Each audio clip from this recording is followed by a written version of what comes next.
and we'll build us a new dorm. And the president says, okay, go. And one said, be content, I pray thee, and go with thy servants. Come on, Elisha, go with us. And he answered, I will go. So he went with them. And when they came to Jordan, they cut down wood. But as one was felling a beam, the axe head fell into the water. Isn't that so typical when you borrow something?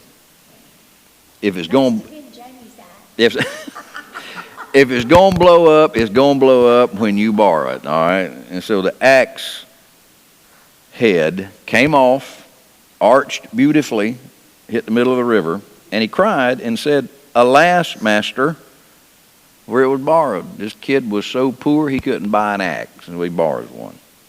And the man of God said, where fell it? And he showed him the place. And he cut down a stick and cast it in thither, and the iron did swim. This iron head floated. All right, something weird going on here. Iron head floats. And he said, take it up to thee. And he put out his hand and took it. That's the end of the story. Then it just moves right on into Elisha and his confrontation with the king of Syria. Well,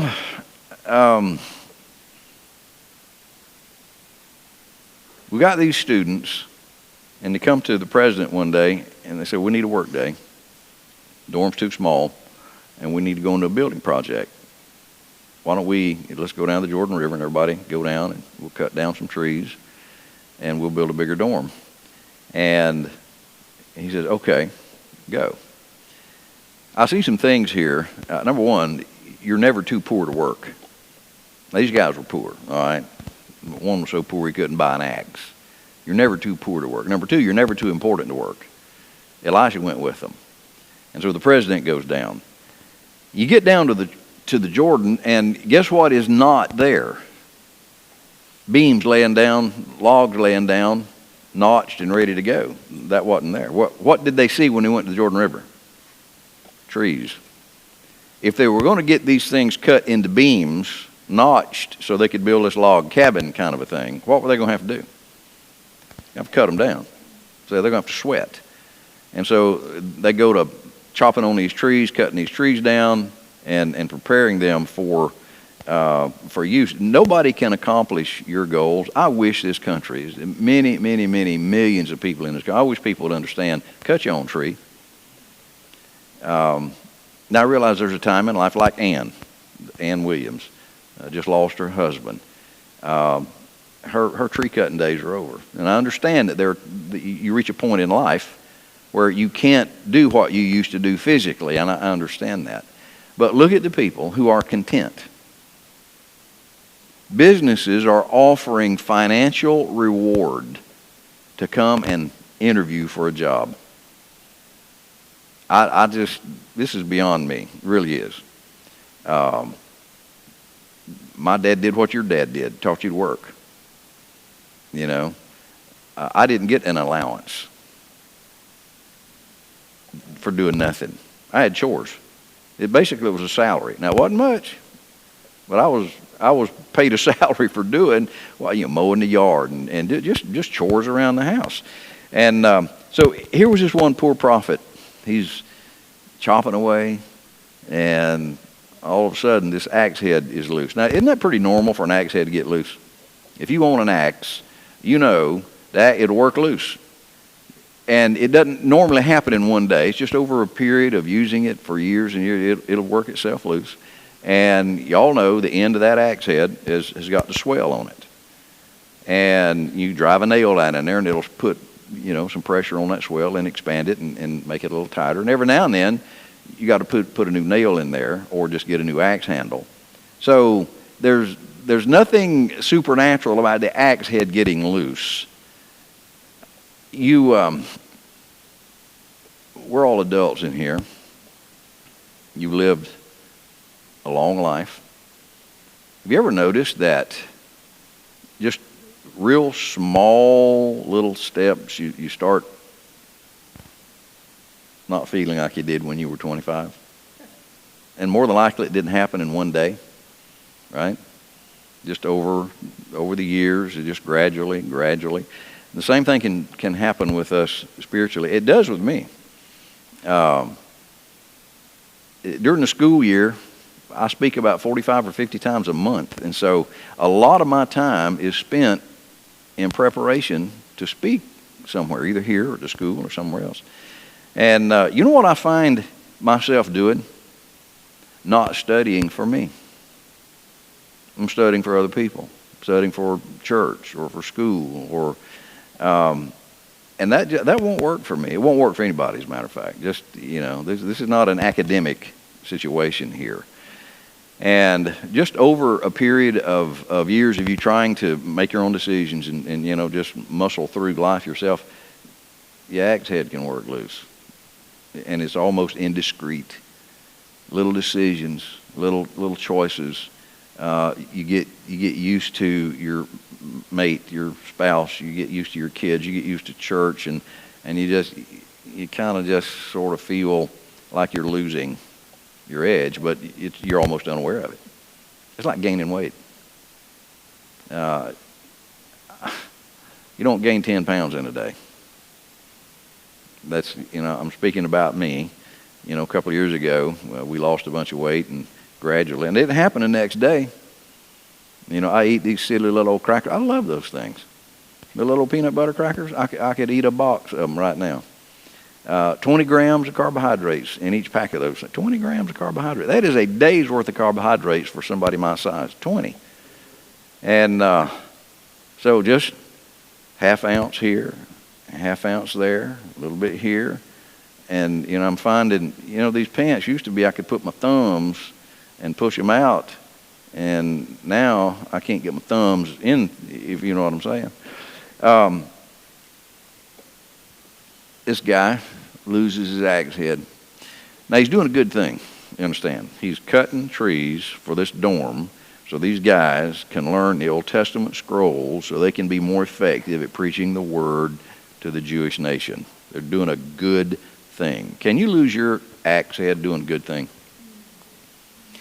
Can you lose your edge and be faithful in church? You can. This can become just routine. And, we get busy with stuff. People get busy with, cheerleading and soccer practice and civic organizations and hunting season and lawn work and political involvement and dinners out and movies and parties and just life, family. And what happens? Your axe head gets loose. You don't even know it. You're not even aware of it. And this guy's hacking away, and all of a sudden, boing! It's just this beautiful arch, and can you see it in slow motion? This guy's, all of a sudden, the axe handle is really light, and the axe head is just arching over into the middle of the Jordan River, and he watches it. There's not a thing he can do about it. He is so poor, he had to borrow this axe. That's another man's axe head. And he watches it hit the water, kapoosh, and it's gone. And those concentric circles spread out slowly to both shores of the river. And then it's quiet. Kind of like that. Yeah. It probably was about, what was that?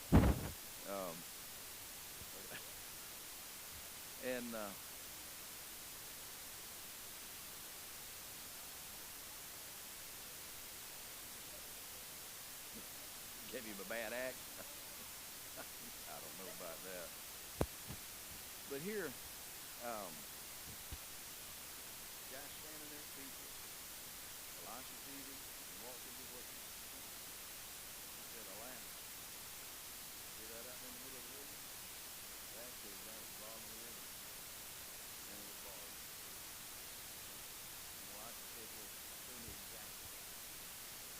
And he showed him exactly where. And Elisha goes and he cuts it off and just throws it in the water. Now, I don't know how Elisha did that.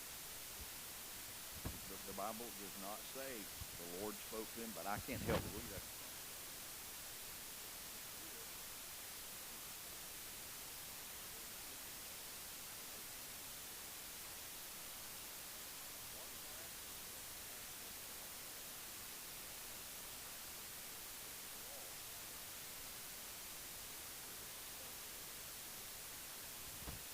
And so he threw the stick in the water, and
just a corporate?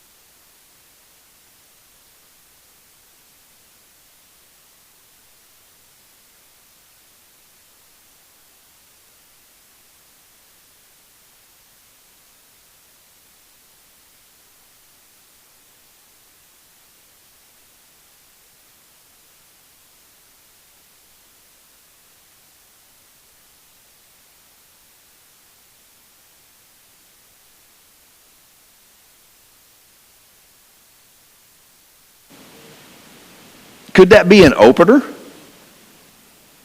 Yes.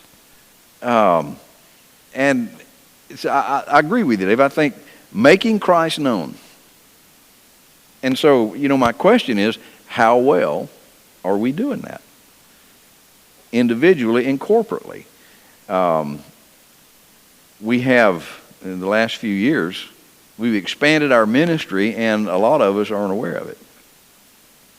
What we're doing back here in that sound booth, I don't know where all this broadcast goes. I don't know. Like right now, I have no clue. Do we ever have any kind of feedback to numbers wise? Is there any way to?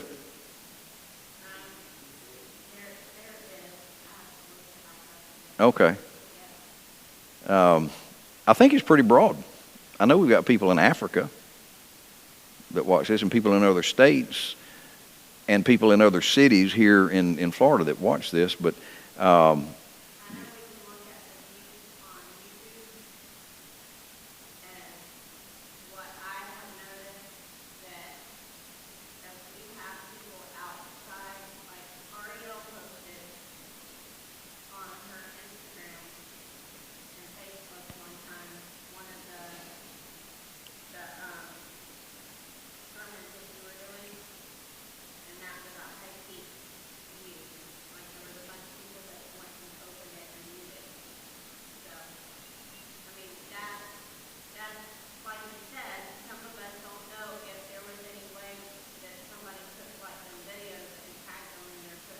right, okay.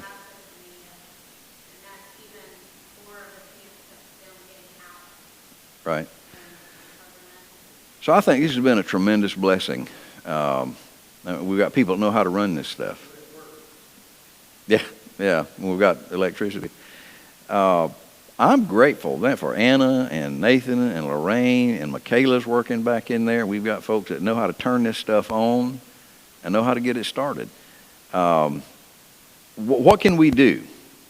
Now, I think that our responsibility is more than just Africa and out yonder, and what can we do to increase this number one process of getting the gospel to people? What can we do as a church?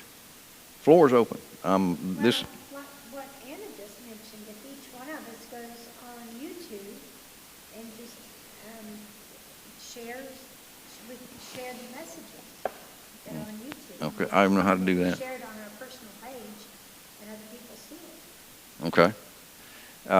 That's one thing that we can do. If you don't know how to do that, or maybe you're not even on, you might even have a computer, I don't know. How can you share the message?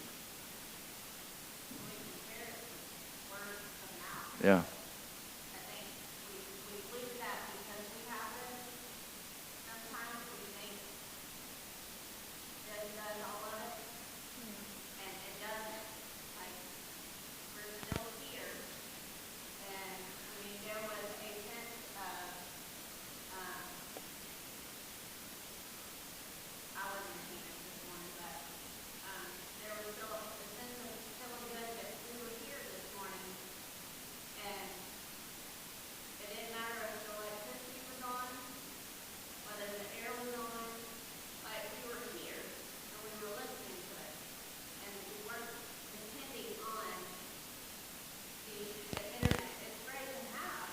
Right.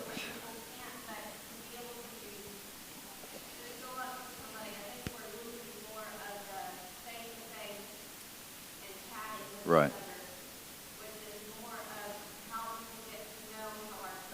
Right. I agree with it. Did you hear the response from that bunch over this morning? I said, we're just going to have church the old-fashioned way.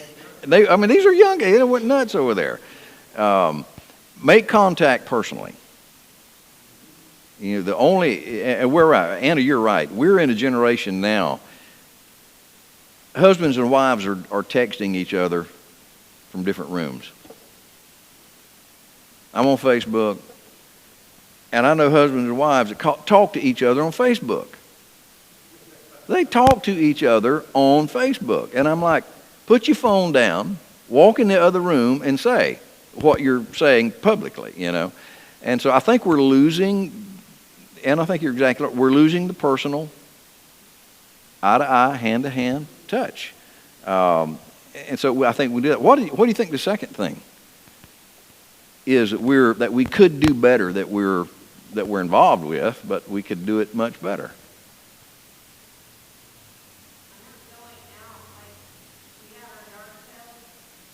Mm-hmm. Yesterday, and we were halfway through it, and it all of a sudden hit me. I was like, "Never education part." I'm like, "Why are we not handing these out?" Did you find them, by the way? That's when I called you. Right. Okay. They were back there, but it was just like, we have them, we got them printed. Right. Why are we not using them? Right. That's something that we can even do in our regular, everyday handing out, so that they remember. Right. It can. We've got these little invitations. And I know not everybody's a talker. You know, I'm aware that, you know, not everybody's, hey, how you doing, to a perfect stranger. You know, we've got some quiet, silent. You just hand these, they don't say a word, just hand them out. I want people to know they're welcome here, you know. And I know you want the same thing. I would love to see this building full on Sunday night, Wednesday night. I would love that. And I know people have, you know, you're sick, you don't feel good. Don't come to church if you're sick, you know. I mean, that's been pretty obvious in the last year and a half. You're sick, stay home. I understand that. Preaching the word. I would like, we've got some young parents in our church. I would like to see more activities that will get them to come together, because, you know, if you're a mom of a 2 or 3 year old, it's good to know that there's another mom out there of a 2 or 3 year old, and, you know, what do y'all do? How can I help you? How can you help me? Kind of not a club necessarily, but just a relationship circle where we've got something in common with one another. Yes, sir.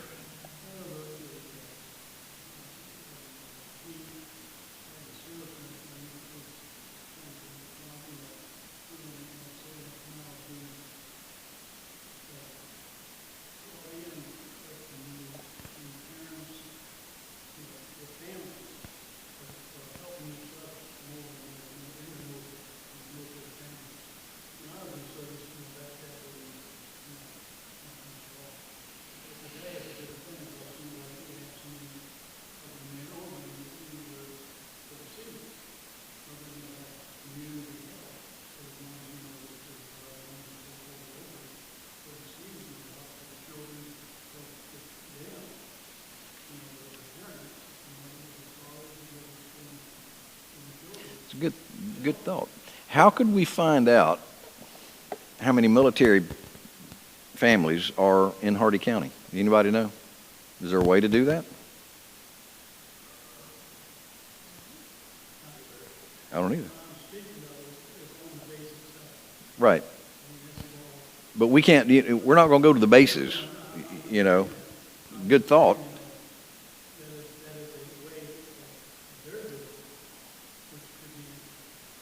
Right. Right. Or we need people that would say, hey, that touches my heart. That's a ministry. I'll take that on. I don't even want to do everything. But we may have some military families right here in Hardy County that either the husband or the wife is gone. These days, it's quite regular, you know, for the wife to be gone. What do they need? Maybe financially they don't need anything. Maybe they just need, hey, Somebody for lunch. yeah, somebody to go to lunch. We'll babysit the kids. Won't you just go? How about people in the community can't do their yard anymore? Maybe they don't have the equipment. Maybe they don't have the health to do that anymore. I think we've got enough manpower here, enough equipment, that we could say, hey, we'll be at your house Saturday morning. And just groom that property. I don't see how somebody, first of all, would say, no, don't come and make my place look better.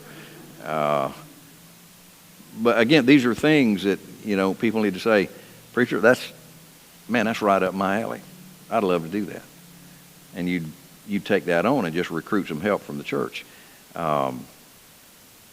It's one thing to meet here, and I think it's quite something else to take the love of God out, put some feet to it, get it out into the community. I was talking with John Lau last week, and they've done something I think was pretty cool. They bought, I think they got 2. These big bounce houses? We dropped Lily and Lexi off at their house Friday, and in his garage he had one great big bounce house, and it was huge. It rolled up in a big ball, sitting on a big trolley or a dolly kind of a thing. And I was asking him about it, and he said, we loan this out to people. Don't charge them. Birthdays. They were having a block party for their subdivision there. And when we left, they were going to put it on a trailer and take it over and set it up, blow it up and set it up. And the community was going to come, and kids and people were going to play on that thing. And while they're there, they make contact for their church. I thought that was a great idea. Good idea. Pardon? I didn't even get into that with him. That's a good question. Good question. Or kid come with a razor knife and slice it open. But I don't.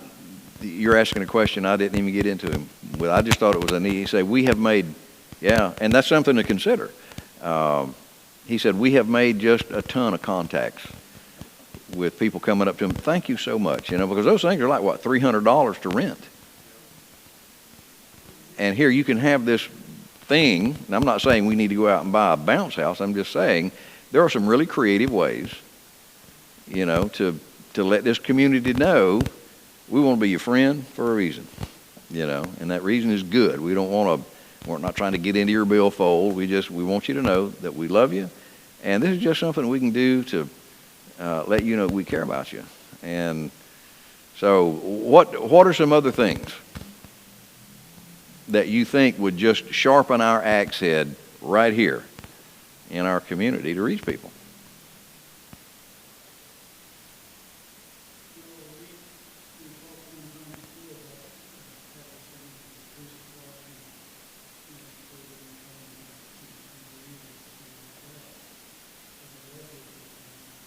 Like explain now.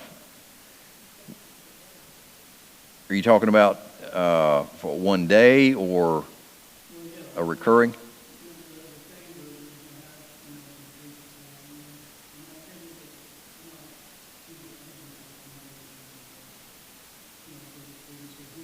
Right. First responders.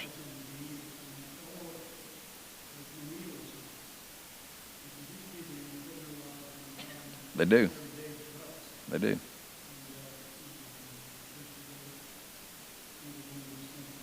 Right.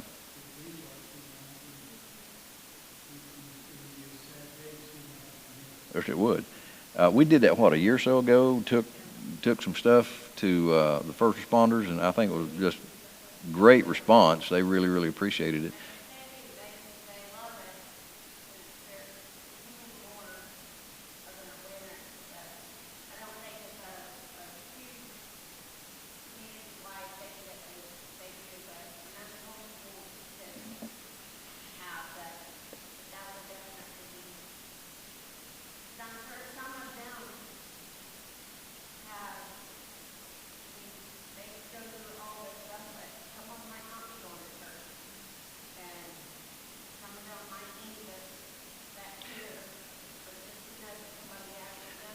Right. Well, I would say especially now with all the vitriol that is spewed against, policemen and, first responders, they probably could use a little boost. Okay, what could we do then? That's a great idea.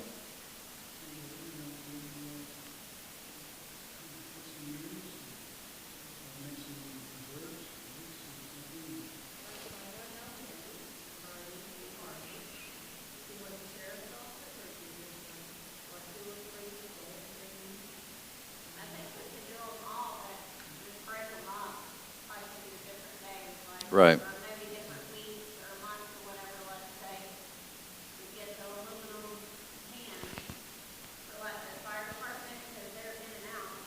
Right. I'll tell you what, we've got the state meeting coming up Tuesday, Wednesday, and Thursday. And then we got camp, we got state youth.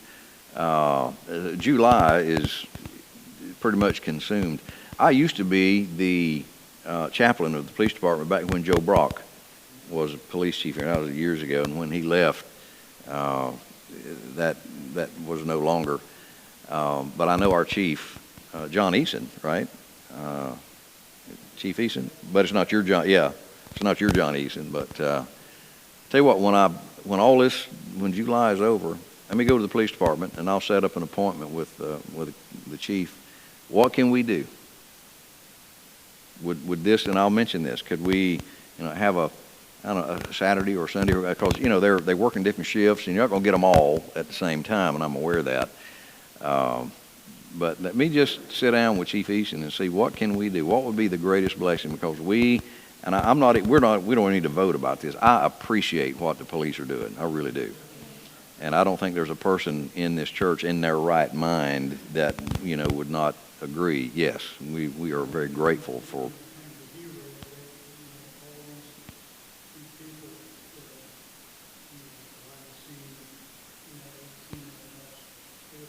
Right, they are. They really, really are. All right. Well, I will do that when we get back. I'll set up an appointment with the chief and find out. He knows the heartbeat of those guys and gals much better than I do. And okay. Fire department. Mm-hmm. Yep.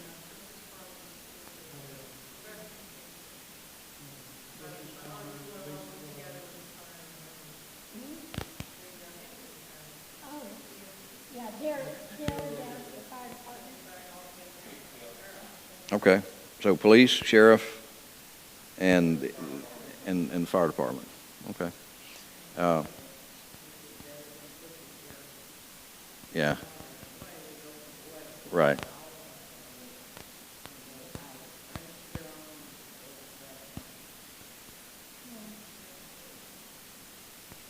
Okay.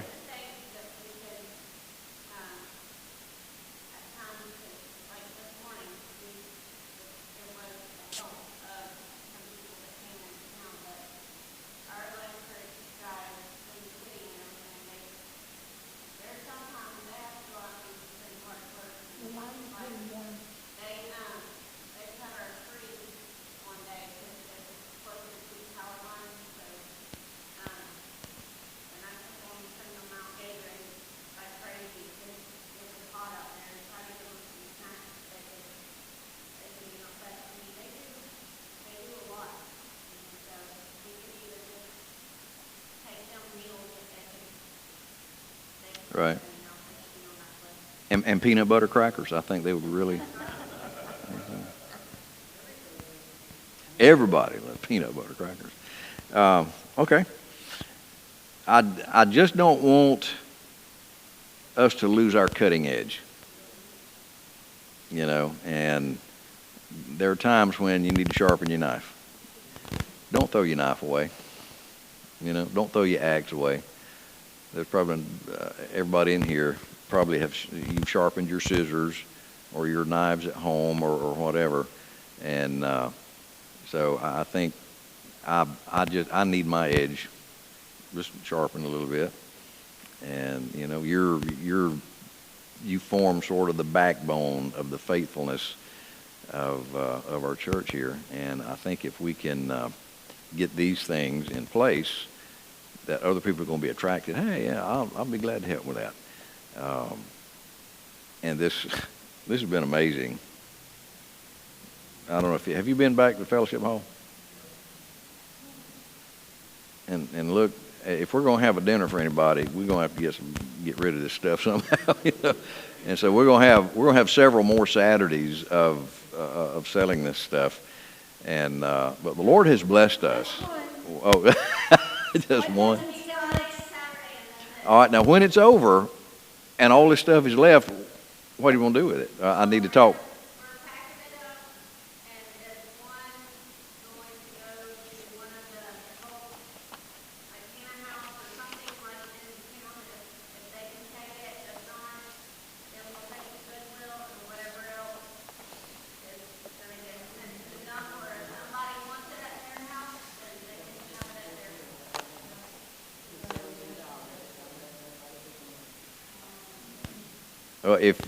If y'all want, if you've not been back there, go. I have some pretty good finds back there. Did you? It's just when Aaron sent me some pictures of it while we were up there, and I was like, wow. But I went back there this morning, and the picture did not even come close. I was like, good night. It went around the corner. Yes, ma'am.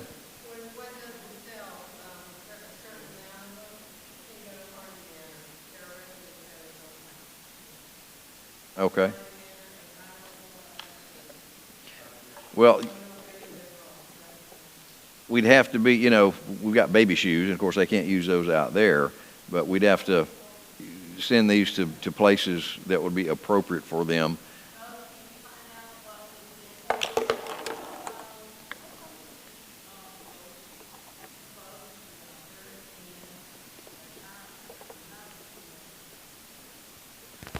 All right.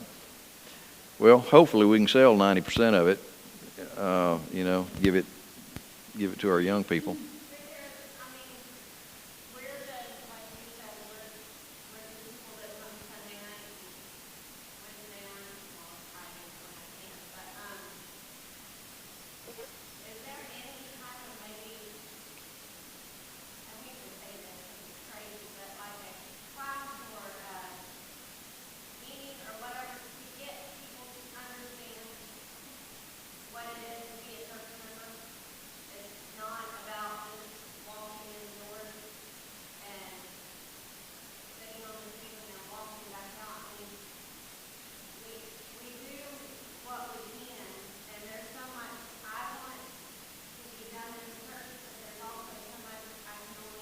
Right.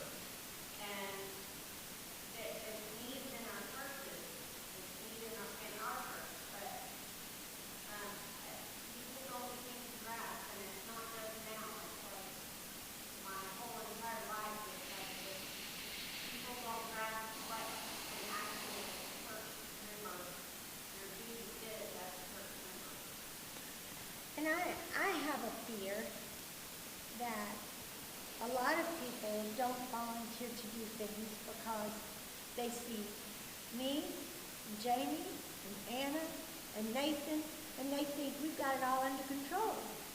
But we'd be happy for somebody to step in and, you know, and take a part. Right. Yeah, and again, this is kind of touchy in some cases. This is not the Braddock Church. No. You know, this is Riverview Heights Missionary Baptist Church, and you're as important as anybody else. So it's a good. We need to. People need to be involved. Right. We need to expand our worker base. We don't know how long we'll be here. Right. You know. Yeah. Whether we die or whether the Lord moves us, we don't know. And people need to be involved. They do. Yes, ma'am.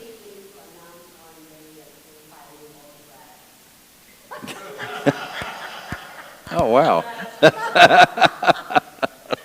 Well, maybe we can Jamie and me are golf for 3 weeks. And Yeah. some help. But if there is a ministry that you have a heart for and that we're not doing, and you think this would just, man, this, I would love to do this, let me know. there may be something that you're just the person to take charge of this and to run with it and to build it and expand it. Just let me know. And man, good grief, we will do everything we can to provide what you need to do that. Thank you all for being here. I appreciate your input, and I hope you have a wonderful week.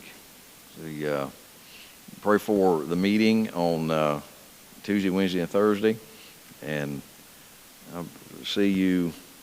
Let's see. I'm not sure what my schedule. I don't know if I'm coming back Wednesday night or not. I hadn't, but we're still doing the DVD, so I'm not speaking on Wednesday night. We got one more lesson. We got two more. All right, two more lessons. So it depends on. It depends on a couple of things. We're driving back and forth. We're not going to stay over there. It's too close. I don't want to spend that money on a hotel over there. So we're going to drive back and forth. Yes, ma'am.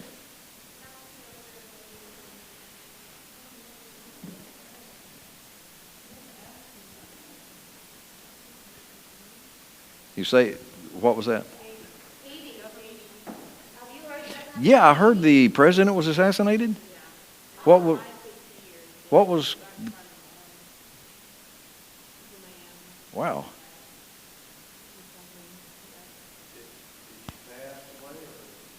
Oh, I heard that he got killed. Wow. Yes, wow. Let's pray for that country. Okay. Y'all ready to go home? All right. Well, let's pray, and then I'll let y'all go. We'll see you shortly. All right. Lord, thank you for your goodness. I will thank you for these people, these wonderful friends. I'm grateful for their friendship. Thank you for the opportunity to work with them here. And I pray, Father, that you'd sharpen our axe head and help us to just cut through the wickedness of our culture here in Hardy County and touch people's lives with the simple love of God. And I pray that you would bless our ministries, our activities, our relationships, our conversations, whether it's at Walmart or in Sunday school room. I pray that the love of God will be seen in us, streaming through everything we do in life. And I pray that you would bless the nation of Haiti tonight. Bring a sense of peace there. And I pray that there be a strong Christian influence that would rise up through this tragedy. And I pray that you would bless Betty Eason. Lord, thank you for her faithfulness. I'm asking you to speak health to her and point her in a direction with someone with answers from your great, great throne of grace that would help her. And I pray that you bless Ann Williams and that family tonight. Be what they've lost. Lord, they're adjusting to a new landscape, as is Leon's family. And give them grace to do that. And we love you and praise you. In Jesus' name I pray. Amen. All right. See you maybe Wednesday night. John